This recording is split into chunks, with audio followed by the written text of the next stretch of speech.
Hi friends, welcome back to another story time with Miss K. Today's book is The Mitten, adapted and illustrated by Jan Brett. Once there was a boy named Nicky who wanted his new mittens made from wool as white as snow.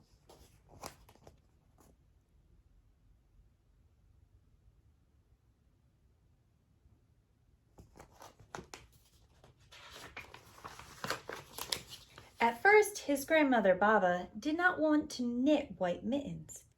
If you drop one in the snow, she warned, you'll never find it. But Nicky wanted snow white mittens, and finally Baba made them.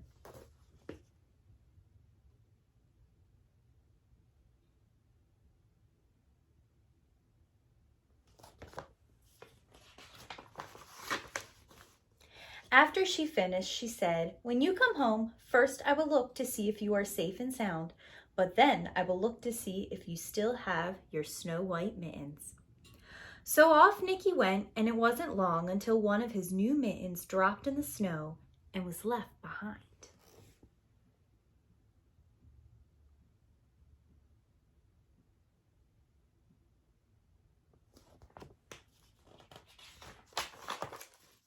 A mole, tired from tunneling along, discovered the mitten and burrowed inside.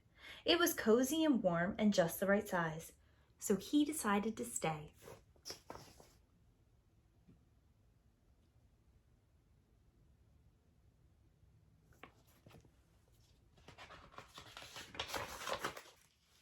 A snowshoe rabbit came hopping by. He stopped for a moment to admire his winter coat. It was then that he saw the mitten, and he wriggled in feet first. The mole didn't think there was room for both of them, but when he saw the rabbit's big kickers, he moved over.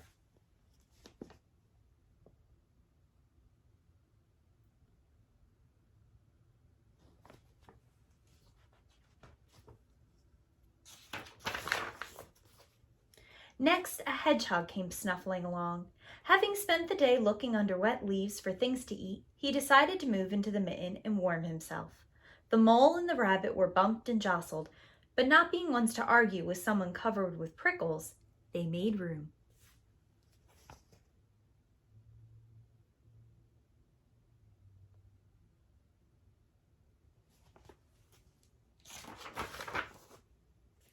As soon as the hedgehog disappeared into the mitten, a big owl, attracted by the commotion, swooped down.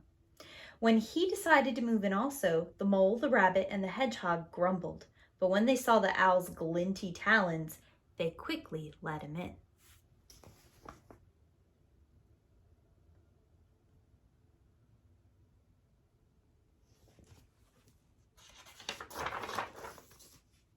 Up through the snow appeared a badger. He eyed the mitten and began to climb in. The mole, the rabbit, the hedgehog, and the owl were not pleased. There was no room left, but when they saw his diggers, they gave him the thumb.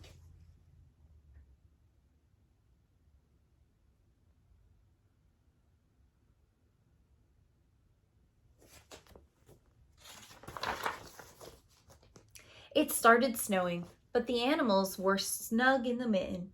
A waft of warm steam rose in the air, and a fox trotting by stopped to investigate. Just the sight of the cozy mitten made him feel drowsy. The fox poked his muzzle in when the mole, the rabbit, the hedgehog, the owl, and the badger saw his shiny teeth. They gave the fox lots of room.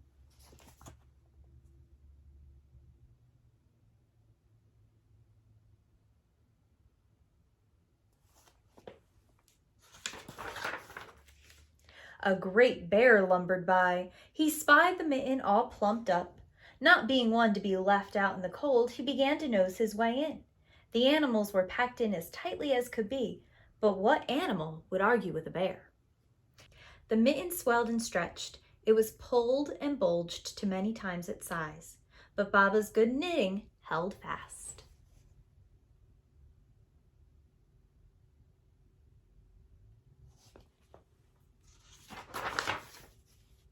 Along came a meadow mouse no bigger than an acorn. She wriggled into the one space left and made herself comfortable on top of the great bear's nose.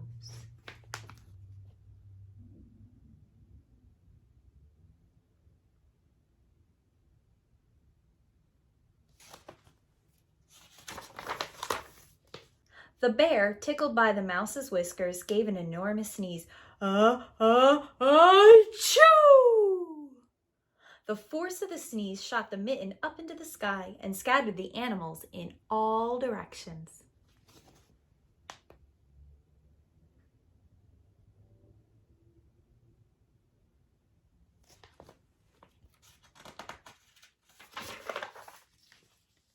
On his way home, Nicky saw a white shape in the distance. It was the lost mitten silhouetted against the blue sky.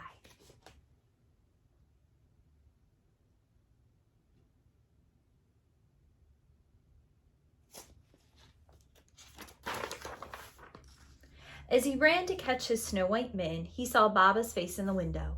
First she looked to see if he was safe and sound, and then she saw that he still had his new mittens.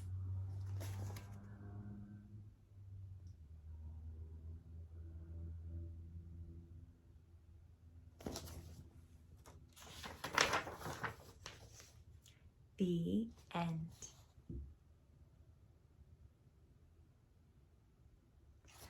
Friends, I hope you enjoyed our story today. Until next time, bye!